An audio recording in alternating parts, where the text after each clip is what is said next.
All right, you saw me shoot this with a no restrictor, so a V2 bypass. You saw me shoot it with a V1 bypass, which is the last where I left off, using 16 grams CO2. And V2, it shot, I think 46, 47 joules in this form, 8-inch barrel.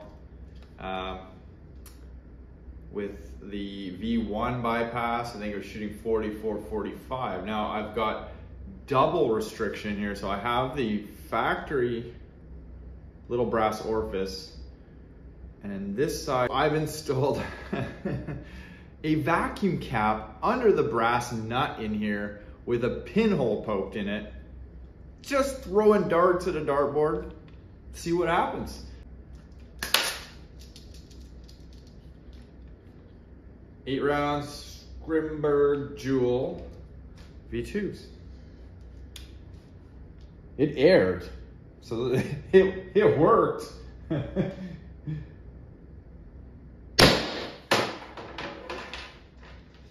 350.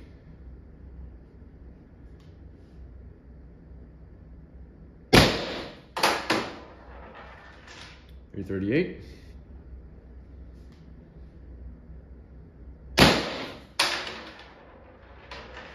330.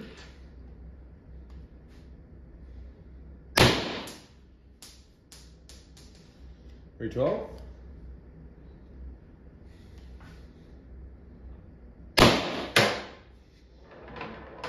298.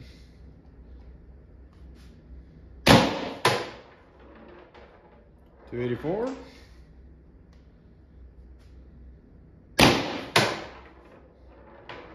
266.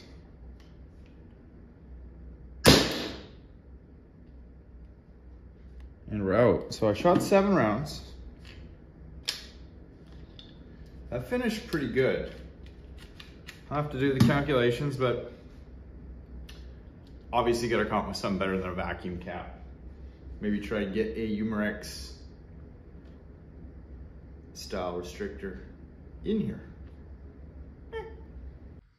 This was the current one you just saw. Crazy contraption. It's just a vacuum cap I stuffed in there, and then I poked a pinhole through it, and I used the Valken spring just in case it wanted to push this out. And this is the one I'm going to try now. So this is a bronze sintered filter. These use a machinery. My theory is that it'll help condense the CO2, so it'll convert to gas. But so I just put an O-ring on there because this is a 1/8 inch. It's kind of small for the hole, but the O-ring allows it to thread in. It's only rated to 100 psi, so I have no idea what it's going to do. It's probably going to maybe shoot out the end, but when this is sitting down in the regulator, this will be on top, sort of, so maybe it keeps it together. Test number 2, bronze sintered filter, factory brass orifice. I know what you guys are thinking. Why not just leave the regulator intact and use it to regulate? That's what it's designed for. Well, have any of you actually looked at the manual? I know it's hard, but the M17 CQMF specifically state not for use with CO2. And there is a particular reason for that. There is a white valve seat in here that is underneath your 14mm nut that the pin seals to. That is not an O-ring type material. It's a plastic, a Delrin, whatever it may be. Very susceptible to cracking under cold temperatures of CO2. And when it cracks, essentially it just bypasses. So restricting it in these rudimentary way is a very foolproof method if you can find the right combination. For instance, like a Umarex marker that uses the little CO2 disc. There's a reason they use it. It is very simple, it works, and that's the reason why I'm testing with a bypass rig and just stuffing things in there, if you wondered. So, 16 gram, Jewel V2s, 8-inch barrel.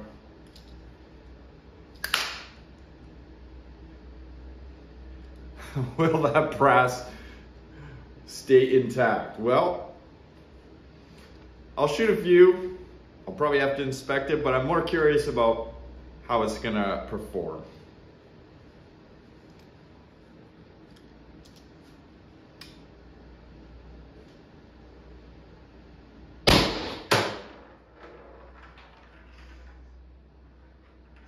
It appears to flow through better than the first contraption. And I can tell that by the amount of CO2 that's blasting out the end of the barrel here. 340.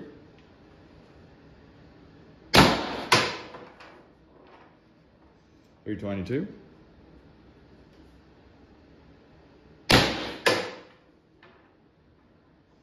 $306.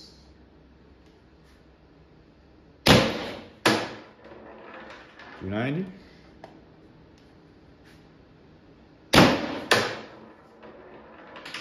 $268.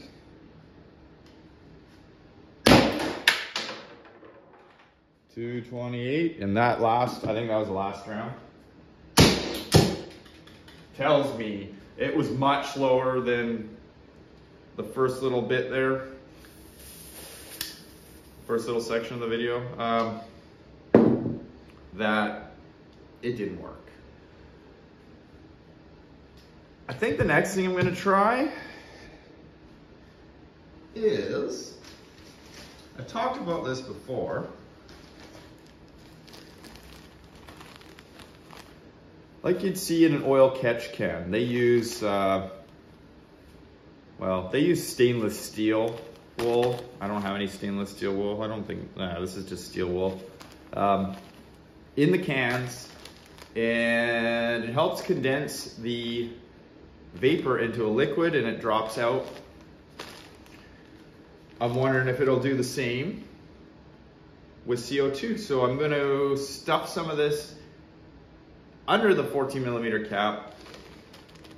I think I'm gonna put another brass orifice inside that 14mm cap, just in case. I'm pretty sure this will want to flow out if the hole is too large, so let's give it a shot. Well, it stayed intact, but it didn't perform how I wanted, so on to the next.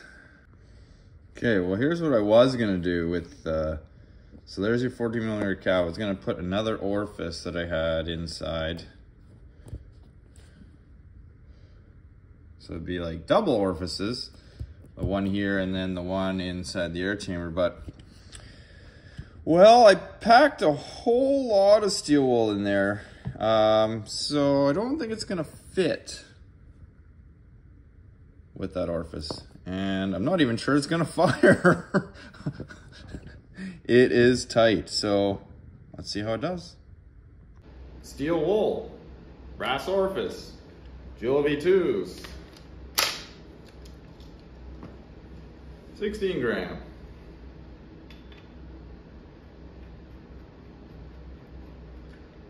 Will I see steel wool flying out of the end of the barrel?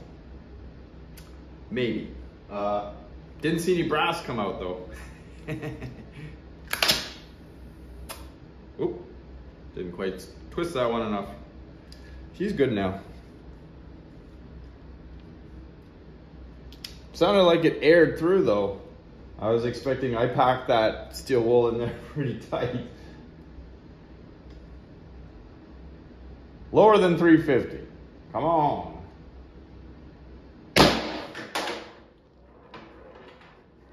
Not a chance. Actually, there's a lot of CO2 blast came out on that one.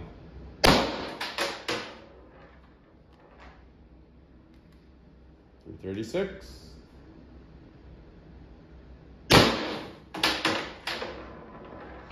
$324.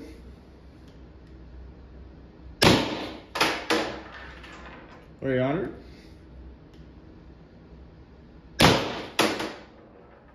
280.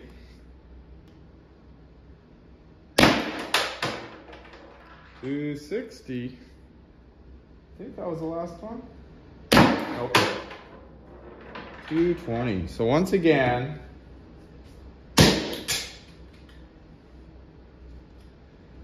didn't work as well as the other contraption of doodads I had in there. Ideally, I want to put a Humerex restrictor in here, but I'm waiting for my new valve. It'll have one in it, and then we will try this again. Just curious while you guys are here. Let's see if any of that jazz came out of there. See if I can wiggle this out for you guys. We'll know if it's squirting out that hole in there. Hey, look at that. Yeah. Steel wool stayed in there. But it did F all, so back to the drawing board. Yeah, it stayed completely in place. I'm actually quite surprised. Does tell me one thing though. Next. 14mm cap.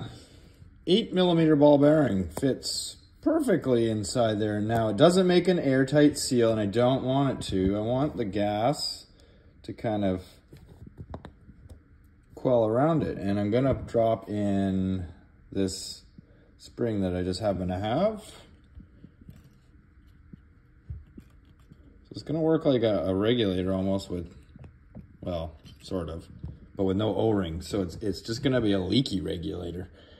But let's see if it works.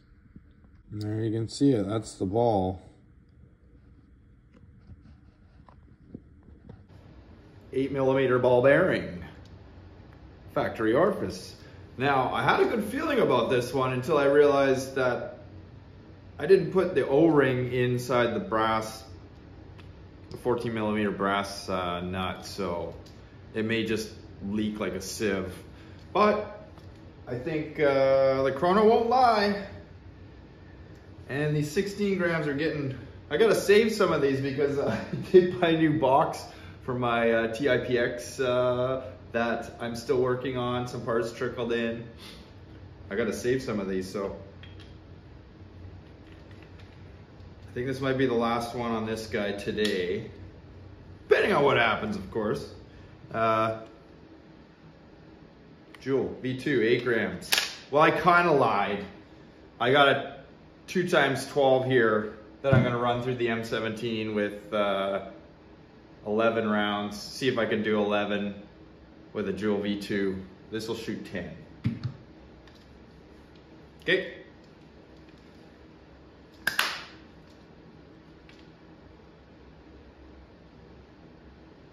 Yeah.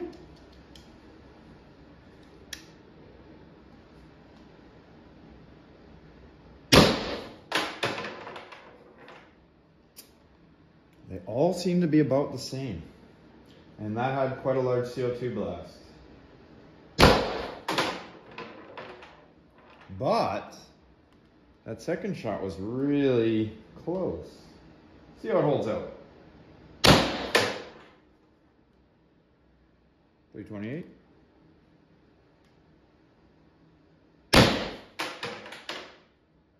$310. 292. 276. 240. One more. Nope. Finished a little better. Finished a little better. Not the best, but I bet you if I put that O-ring in there, it might have done just a little bit. And you hear that? Huh. There's still some gas in there. There was still some gas in there. I like when that happens. That means I'm moving in the right direction. 11 rounds in this, it'll only shoot 10. Reason for testing with this is my plan is to keep one of these CO2 specific and keep it compact. Yeah, 10 CIs are kind of compact. I don't have one out here, but I like that short little bump, and if I can get a mag off, then I'm good. Obviously, this is not compact. Oh, gotta take the adapter out of there. Too many Ugga-Duggas.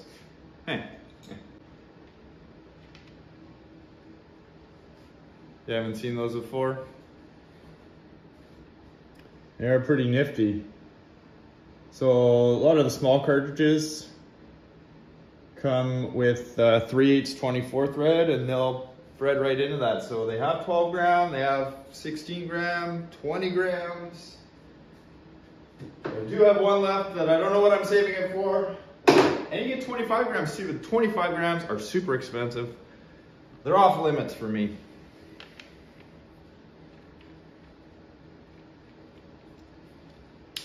Okay, you can see, kind of not as compact anymore.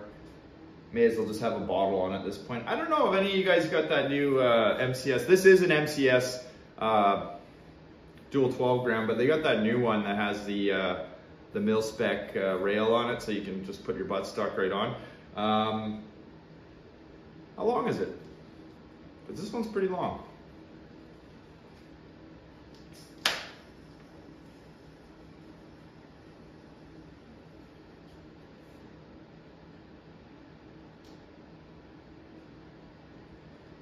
Had a leak, just a slow one. It stopped now, so the O-ring probably set.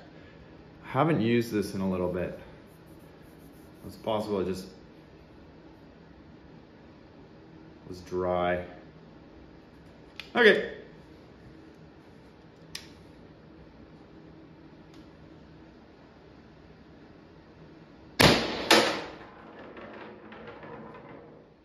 .336. Not as powerful as a 16 gram. And I think that has to do with it expanding inside the tube, and there's a bunch of restrictions in this as well. So maybe that is part of the answer.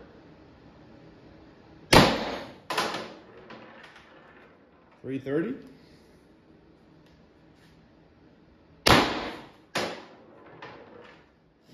.316.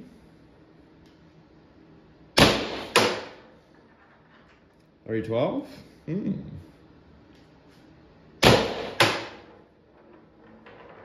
298.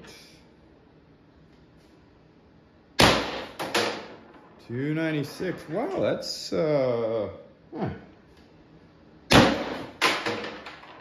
remained very consistent. That's 30 joules still.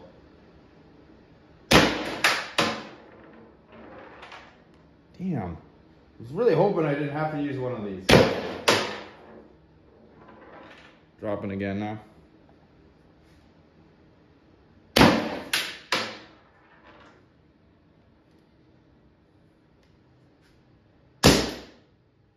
Last shot. So weird, guys. Sometimes you just gotta try things. So that's ball bearing, 8mm ball bearing in there, brass orifice, and using the MCS dual 12 gram. It really did balance that whole magazine. That whole magazine was useful. It was useful. And out of curiosity, I don't know. Whoop, almost walked right into you guys. I'm gonna load up another one of these SMG mags. I'm gonna try full auto with CO2, with whatever remaining CO2 is in there. I don't think I've ever tried it with CO2. Okay, you're ready to duck. I should probably have something over this window here, but fun switch. No, no fun switch. Oh, you know what? No, damn it. I have my trigger adjusted all the way in. Yeah, wasn't gonna happen. Sorry, no full auto this one. But I'm going to try. Not on this one though. You know, I was just thinking about something. I wonder if I add the restrictions. So this hole you can see is pretty small already, but I wonder if I just sandwiched a restrictor in there. I mean, it's pretty restricted because then it's got to go into that pin, but that's something we're trying. I really want to use a 16 gram. Yeah, I mean, that performed the best. That performed the best. But I think the 16 gram can do it. I think it's just dumping too much CO2. Anyways, guys, that's it. Promise. On to the next one.